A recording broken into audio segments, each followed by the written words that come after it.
Hi everybody, it's Rebecca Beattie again, and I'm skiving. You've caught me red-handed. So I'm doing my favourite thing this week, which is once a year I take a week off work and I go to my university campus and take part in a research intensive week. So just so you can see where I am, this is my little willow tree. It's my spot on campus. I'm sure people think I'm absolutely barking because students usually work in libraries, don't they? And no, I prefer to come and sit under a tree. So why is it that I'm particularly interested in the topic of grieving?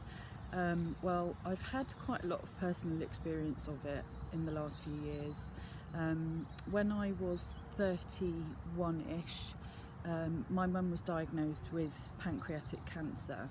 So my mum was in the slightly unfortunate position of having one of the most aggressive forms. So she was diagnosed as having cancer in November, at which point her oncologist told us that we had about 6 months to go, and then she died in the January. So it was a really fast acting, no messing about, no questions asked tumour that really wasn't going to brook any arguments. She often talked about her own mortality as being something that she was expecting that she wouldn't live to see an old age. She always used to say, "I'll never make old bones." So I'd always had this sense that this is a possibility that this might happen, and my grandmother, her mother, also died in her 60s from the similar form of cancer.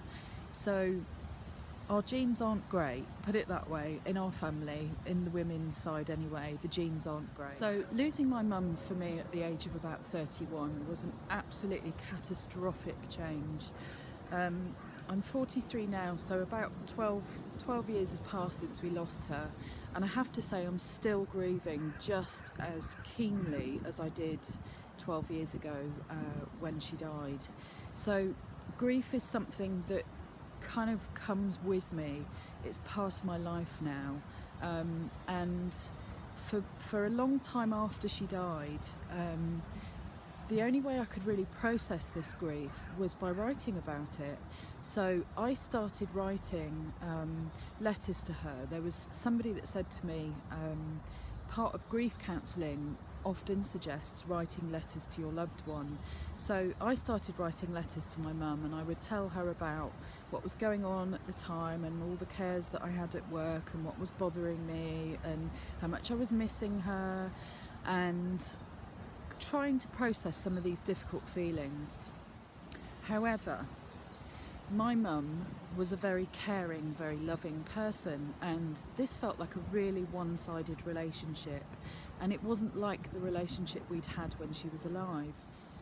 So one of the things I used to think to myself when I was writing these letters is, I wonder what she would write if she could write back to me. What would she have to say about where she was and what she was doing? So one day I sat down with a notepad and a pen, and I started to try and connect to my feelings to her and then think about what she might have written back. And what resulted was, in the end, a novel that I wrote. So I started to write her letters back to me, and of course they're fictional, but I did go through some rather interesting, rather strange processes in getting to be able to write those letters. So for instance, just after she died, I'd enrolled on a tarot course at Treadwell's bookshop in London. So I was learning the process of reading the tarot in the early days of my grief. So one of the cards that we clearly looked at during the tarot class was the Death card.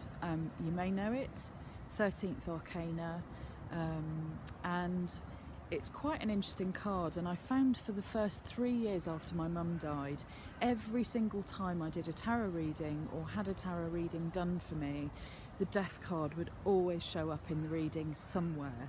It was like this toothy grinning git that basically followed me wherever I went. So my tarot teacher, Tomasz Daradia, used to say to us that the Death card often gets interpreted as death and. So one of the things, if you look at the major arcana, that might be of interest is that death is not the final card. It's the 13th card, and it's followed by the Temperance card, the Devil card, the Tower, the Star, the Moon, Judgment, and then the World, which is the 21st card. So that's quite a few processes that happen after death, which is curious.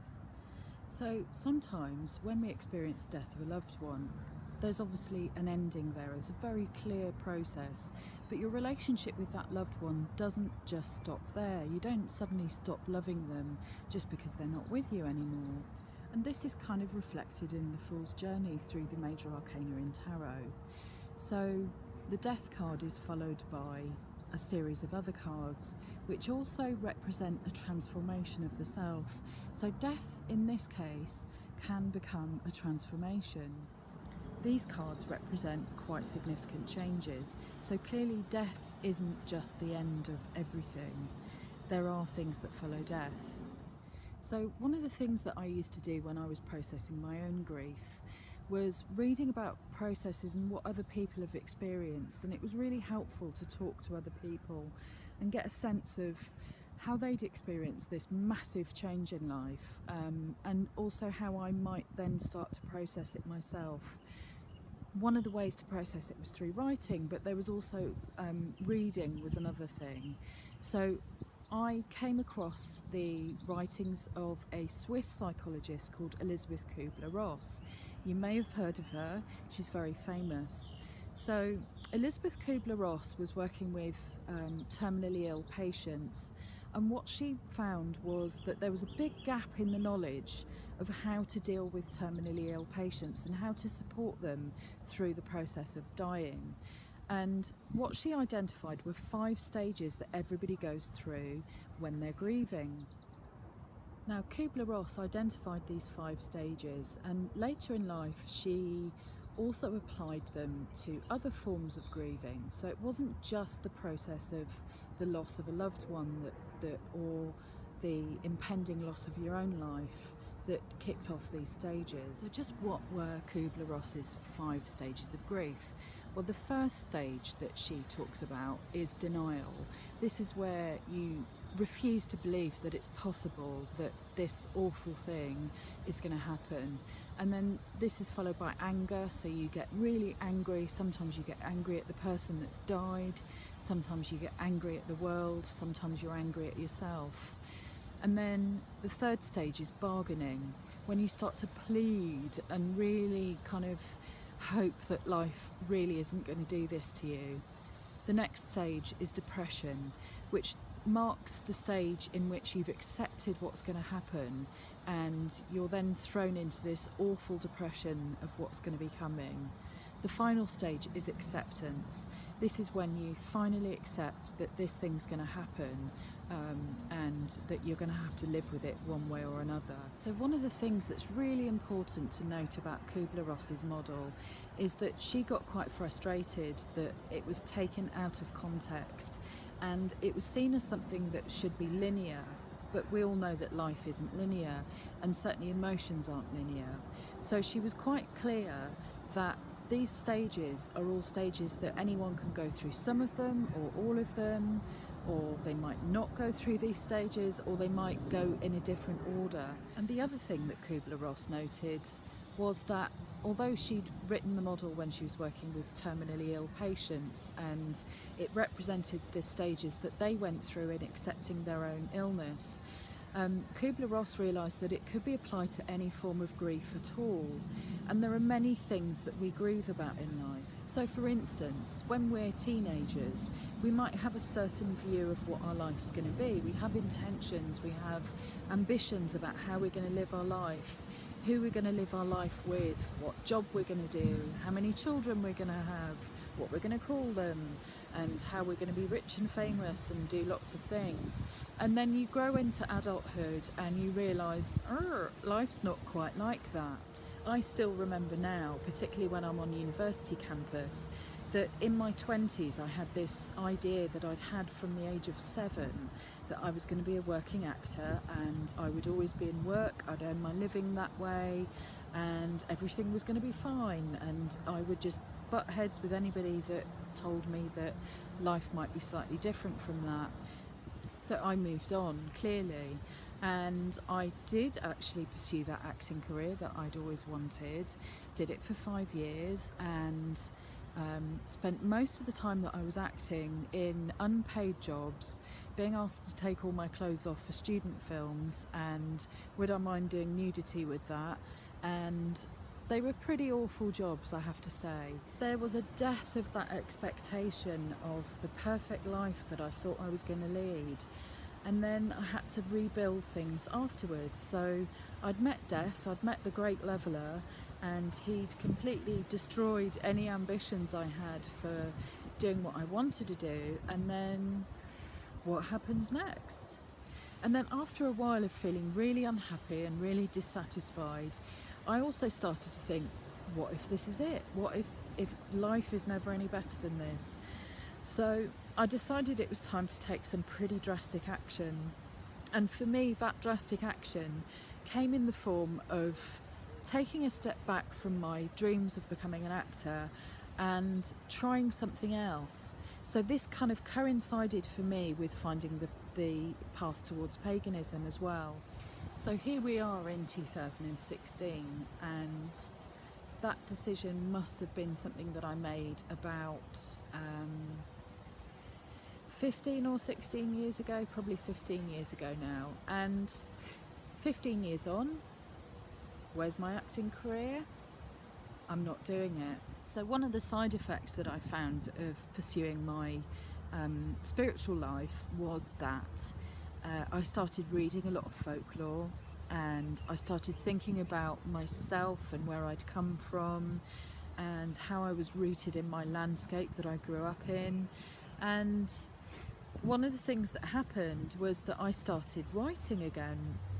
And this was something I'd used to do at school, and I'd loved it when I was at school. It was my favourite topic, was English. My undergraduate degree was drama and English, and I really missed that sense of writing stories. And I kind of thought, okay, I've got all of this creative energy. What would happen if I were to start writing again? Maybe start writing a short story.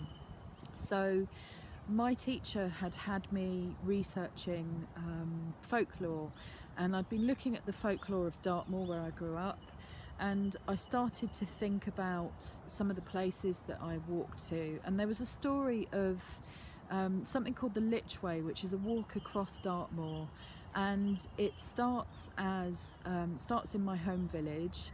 And if somebody had died in your family before the turnpike roads were built, you had to literally carry them to the parish church, which was about 10 miles across the open moor, across this track called the Lich Way, to the parish church where you'd bury them.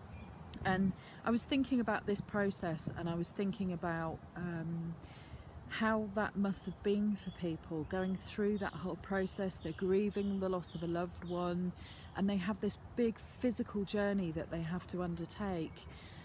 So I started writing a short story about a girl whose father dies, and she sets out on this journey with her mother and her brother and her uncle, and they set out across the moors to bury her father. And what I thought was a short story just kept going, and it kept going, and it kept going, and it became my first novel, which was a surprise. I'd never thought for 1 minute that I could be a writer, but somehow it all clicked into place and it made sense. So I started doing a bit more writing and a bit more writing, and then here we are, and we're in 2016, and I'm at university doing a PhD in creative writing. Who'd have thought it, hey? The woman who's not academic, isn't a writer, and who was going to be Lady Macbeth is in fact standing under a willow tree at Middlesex University on my once a year research intensive week, having an absolute whale of a time and a ball. And if I could do this every day, I would be a very happy woman. However, there's a catch in there. So the catch is that as a writer, you don't really make much money. I think the average salary for full-time writers is about £10,000 a year if you're lucky. I therefore have to have a day job. I have to do something else that brings in the money so that I can have these once a year experiences of going off to campus and sitting under my willow tree and working on my novel. So life is full of disappointments. Life is full of expectations that we have for ourselves that we can never quite live up to. And there are other things too. So for instance, I also have ME. I'm very lucky that I can still work full time, but I have to be very careful about my energy levels, and I have to try and pace myself. Now, for any of you that are at home with disabilities that stop you getting out and stop you from being able to work full time, and you've got pain management to deal with and physical things that you have to get used to that you can't do now that you used to be able to do once, or maybe that you've never been able to do. There are expectations that we put on ourselves and put on our lives that really don't help us at all. So one of the things that one of my lecturers said to me this week, I was in a class on mindfulness, and it was being taught by a psychologist, and we were lying on the floor doing a sort of body meditation where you go through body scan, that's what they call it. So you go through all the different parts of your body and you just concentrate on what that part of the body is feeling at that time, and whether it's feeling pain or it's comfortable. And you're not expected to make a value judgment on any of those feelings. It's just really an acknowledgement that they're there. And I was lying on the floor in absolute agony because I have a back condition that means that I can't lie flat on the floor for very long without it locking into place, and I'm soon writhing around in pain.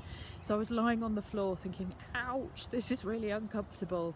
But one of the things that the teacher said to me, which really resonated for me, and I'll share it with you now, is that depression and anxiety and grief and all those feelings of dissatisfaction with your life are there because there's a gap between the reality of where you are and the expectation of what you expect you should be doing. Now, my best friend, who's an actor, always says to me, shoulds need to be blown out of the water. Shoulds are evil, nasty things, and we should never listen to shoulds, because we spend our whole lives putting these expectations on ourselves that are not fair, and then we're unhappy with the results and we start feeling dissatisfied.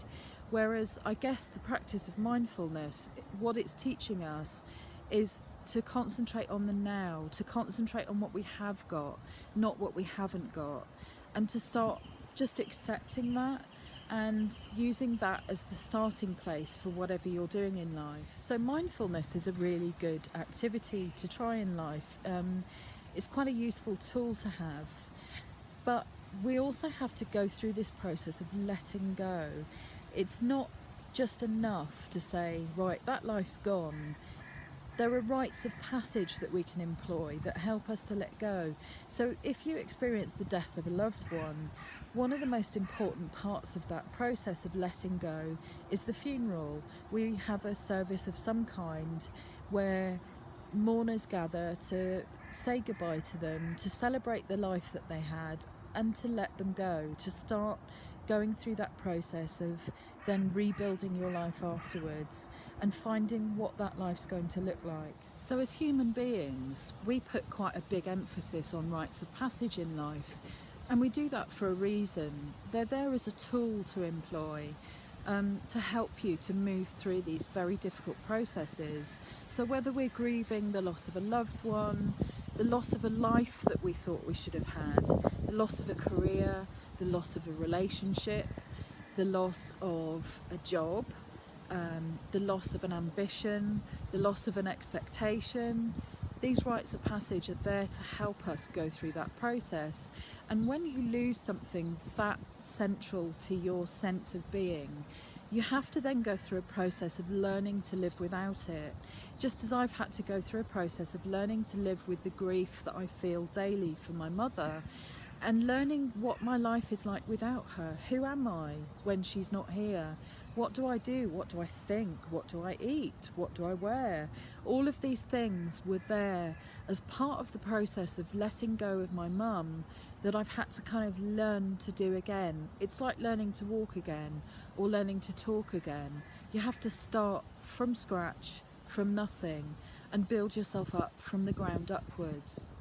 And that process of rebuilding yourself is the same process that you go through, whether it's a lost loved one, or a lost ambition, or a loss of health, or a loss of what you expect your life should have been. Somehow, in that gap between the expectation of what you were expecting and the reality of what you have to start again. So that process of letting go of that old life and embracing the new is like an initiation of sorts. If we were talking about the tarot, then we'd be talking about the Six of Swords, which is the card that shows in the Rider-Waite deck somebody in a little boat taking a journey across water. It's a journey from one stage to another. It's a change, an initiation. So having introduced you to Elizabeth Kubler-Ross previously, now I'm going to introduce you to somebody else who some of you may have come across.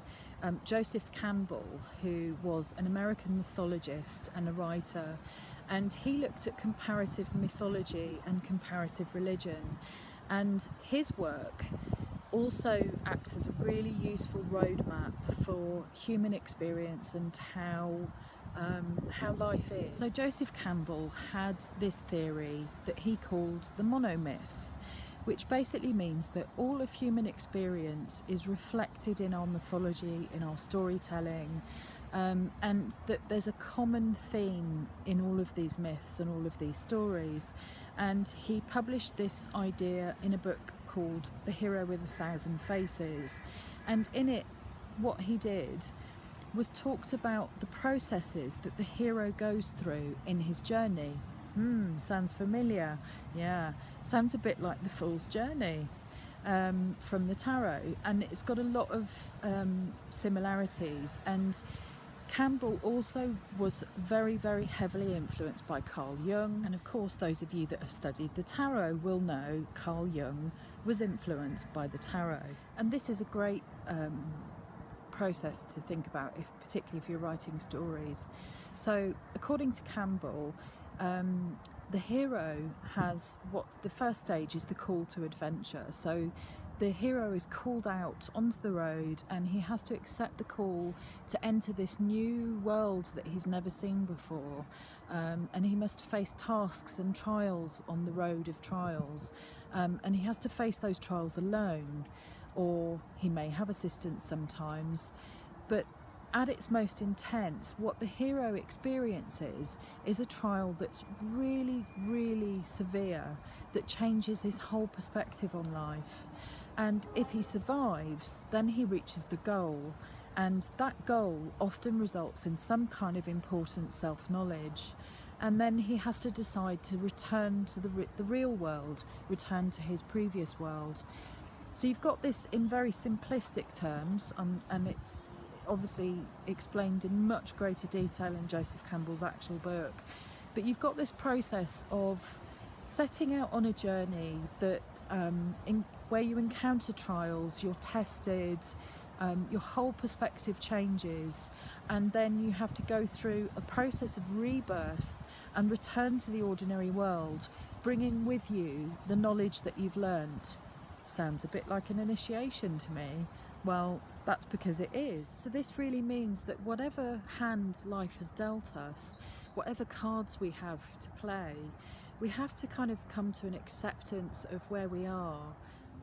Now, I'm not for 1 minute saying that if there's injustice in the world and if there's inequality in the world, that we shouldn't be fighting that with all our strength. What I am saying is, don't give yourself such a hard time. Try and be gentle on yourself a bit. Don't expect yourself to do quite so much, maybe sometimes. Maybe it's about letting go and being kind to yourself and loving yourself no matter what you're able to give or do, and finding hope in that, because in that hope That's where you'll find the initiation into the new life. That's where the birth of the new you happens. And the new you is something that's exciting, and who knows, you've got this sense of anticipation about what life will bring. My life isn't the life I expected I would have when I was 20.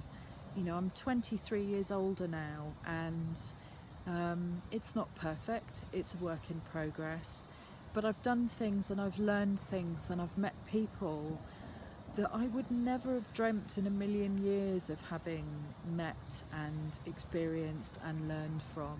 So I've always known that I have a responsibility to my mother to make the most of what we've got.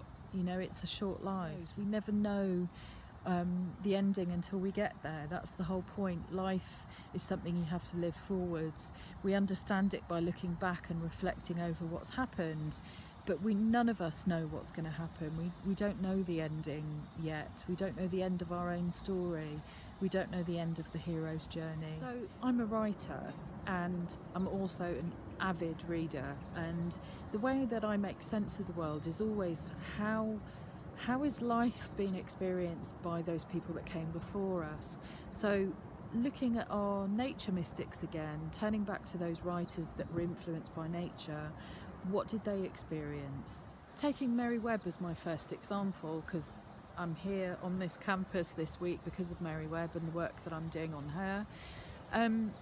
Her life was also filled with these different processes of grief and letting go and experiencing things that weren't quite what she expected. And Mary Webb also had to learn how to live with a very severe illness.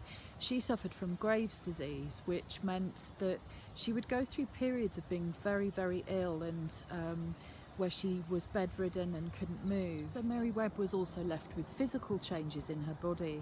Her eyes were left protruding, and she had a goiter on her neck that she frequently tried to cover up with scarves. Now, for a woman who'd been very pretty as a young girl, learning to live with these physical changes in herself must have been quite difficult for her. Her mother used to put quite a lot of pressure on her, and their relationship was quite troubled because of her mother's expectations of what Mary should have been, which were changed by her illness. Similarly, that other nature mystic that I often turn to, D.H. Lawrence. So D.H. Lawrence was another one whose life wasn't how he expected it to be. He actually had tuberculosis, and he died at quite a young age. Now, his writing used to take him out into nature. His favourite place to sit and write, like me, was under a tree with his back to the bark. And he had a real connection to nature in that way. But again, his life wasn't what he expected. The tuberculosis meant that he had to change the way he was living.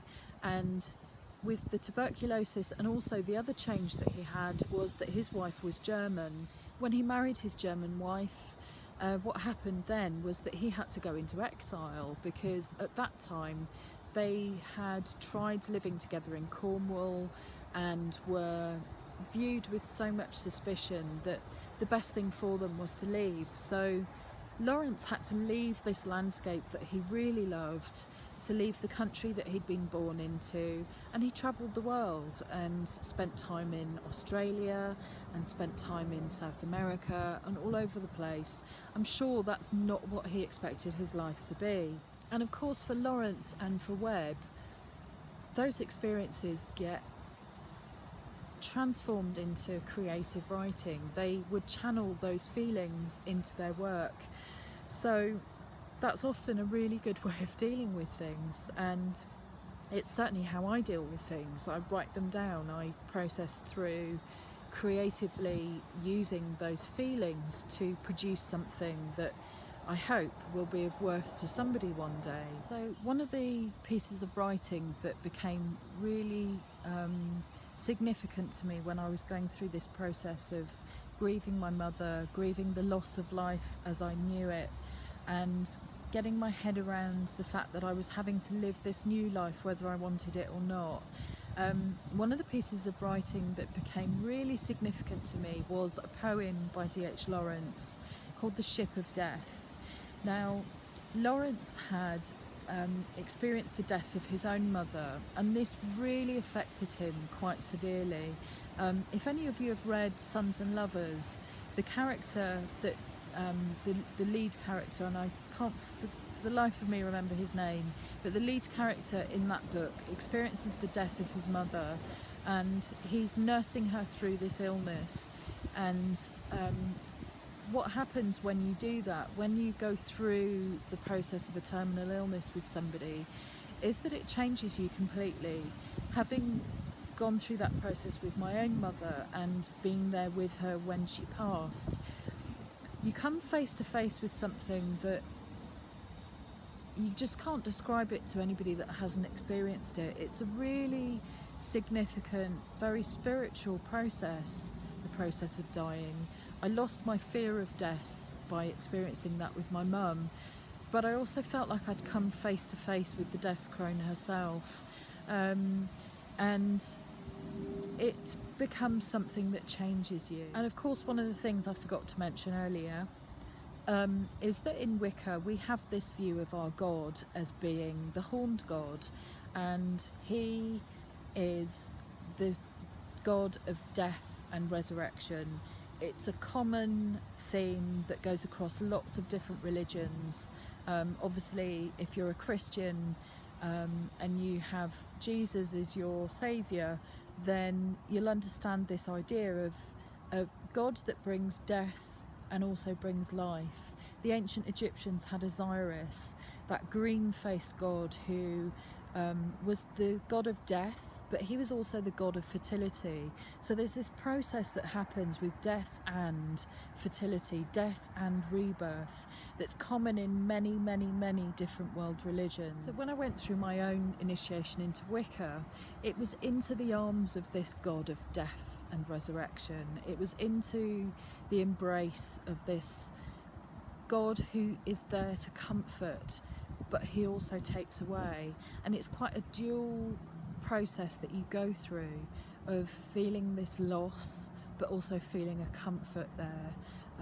So the relationship I have with death is very different now than the one I had before any of this happened. So one of the things that I would really encourage you to do, if you're struggling with a grief that's been unexpressed, that's been holding you back, that's been really causing you problems in life, I would really encourage you to try and go through that initiatory journey. I'm not saying go and join a coven, I'm saying have that process of something, an event that marks the passing of the old into the new, some kind of initiation into a new kind of way of living, into a new form of life that you're now living, and have that process as a letting go moment, just as you would a funeral. What we're letting go of is the old you. What we're letting go of are those expectations that you had about life that haven't worked out the way that you thought, and it's really important to mark them in some way, even if it's casting a circle and having a process of burning away the old to make way for the new, just as we might in any setting. You know, our ancestors would have celebrated things like midsummer by having a bonfire. Have a bonfire, burn the symbols of that old life, let go of them, and allow yourself to rise from the ashes like the phoenix. So in The Ship of Death, what Lawrence does is he is writing a poem about his experience of losing his mother, and there's so much resonance for me there in his words, and it's something that I found immense comfort in, as a way of processing my own grief and also my initiation into this new life. So there's one chapter that I'm going to read to you as a final piece, which was a chapter from my novel which I wrote about my mum, which is called Somewhere She Is There, and the title Somewhere She's There comes from a line in Lawrence's poem.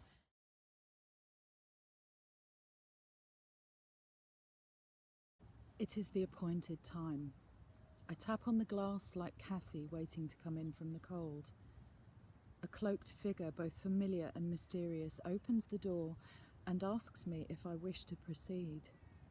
I nod and croak, yes, and I'm given admittance. The door is closed behind us, and I'm led through the dark inside and down the narrow staircase, where a seat awaits me in a room lit only by flickering candlelight. Soft music plays in the background, lulling me into a momentary state of relaxation, until the figure returns and asks me again if I would like to proceed. Again, I nod and I say yes. The figure bids me to remove the trappings of the outside world and be seated, and I'm left alone again, wondering what will happen and wondering if I'm mad to do this. I decide I must trust the process, for even the worst that could happen cannot be worse than where I've been living. I wrap myself in a cloak that's been left for me on the chair, and I start to gaze into the flickering candle flame. Time passes, maybe an hour, maybe two. I have no way of telling. The figure returns again and reads me the words of the journey I must go on. This is the Six of Swords, the journey across water, a rite of passage. Now it is autumn, and the falling fruit, and the long journey towards oblivion. Build then the ship of death, for you must take the longest journey to oblivion. I welcome it wholeheartedly. If this is what it takes to leave this scarred and battered self behind, I welcome it with open arms. May the Dark Lord Osiris come for me now. I'm ready. And die the death, the long and painful death that lies between the old self and the new. Already our bodies are fallen, bruised, badly bruised. Already our souls are oozing through the exit of the cruel bruise. Already the dark and endless ocean of the end is washing through the breaches of our wounds. Already the flood is upon us. I hold my breath and try to steady my nerves. This is what I've waited for. This is what I've worked for. All of my life converges on this one moment in time, this place, this night. At last, I can rid myself of her. Oh, build your ship of death, your little ark, and furnish it with food, with little cakes and wine. For the dark flight down oblivion, piecemeal the body dies, and the timid soul has her footing washed away as the dark flood rises. I lose my footing and allow her to tumble into the darkness, willing her to be gone. She has served me well and long, but now she must leave me in order that I can go on. If I am ever to find my mother again, she must leave me. We are dying. We are dying. We are all of us dying, and nothing will stay the death flood rising within us. And soon it will rise on the world, the outside world. We are dying. We are dying. Piecemeal, our bodies are dying, and our strength leaves us, and our souls cower naked in the dark rain over the flood, cowering in the last branches of the tree of our life.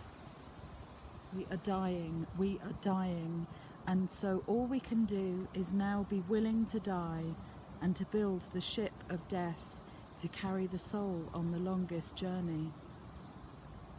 As I get into the little boat, darkness falls around me. I'm blind now, helpless, and naked as the day I was born.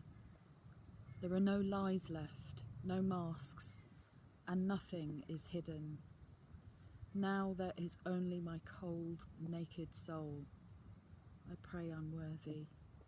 I pray I am worthy to stand before my gods and swear an oath to them. Now launch the small ship. Now as the body dies and life departs, launch out the fragile soul in the fragile ship of courage, the ark of faith, with its store of food and little cooking pans and change of clothes, upon the flood's black waste, upon the waters of the end, upon the sea of death where still we sail, darkly, for we cannot steer and have no port. The boat seems to drift along of its own accord, steered by a current that I cannot quite feel, but while all I can see is the darkness all around, I can still hear the gentle slapping of the water against the hull of the boat. There is no port, there is nowhere to go, only the deepening blackness darkening still, blacker upon the soundless and gurgling flood. Darkness at one with darkness, up and down and sideways, utterly dark. So there is no direction anymore. She is not seen, for there is nothing to see her by. She is gone, gone, and yet somewhere she is there. Nowhere. At last the boat scrapes upon the shore and I can feel the sand and gravel beneath the hull bringing the boat to a complete standstill. I cautiously listen for sounds around me. A rush of anxiety washes through me, but I feel for the sides of the boat and I get to my feet hesitatingly and step by step feel my way out of the boat. The gravel and cold water feel harsh against the soles of my feet and my skin begins to feel painful momentarily. But as I make my way further up the beach, the gravel and sand give way, and gradually I cease to feel where my feet were. It's as if my body has left me. And everything is gone. The body is gone, completely under, gone, entirely gone.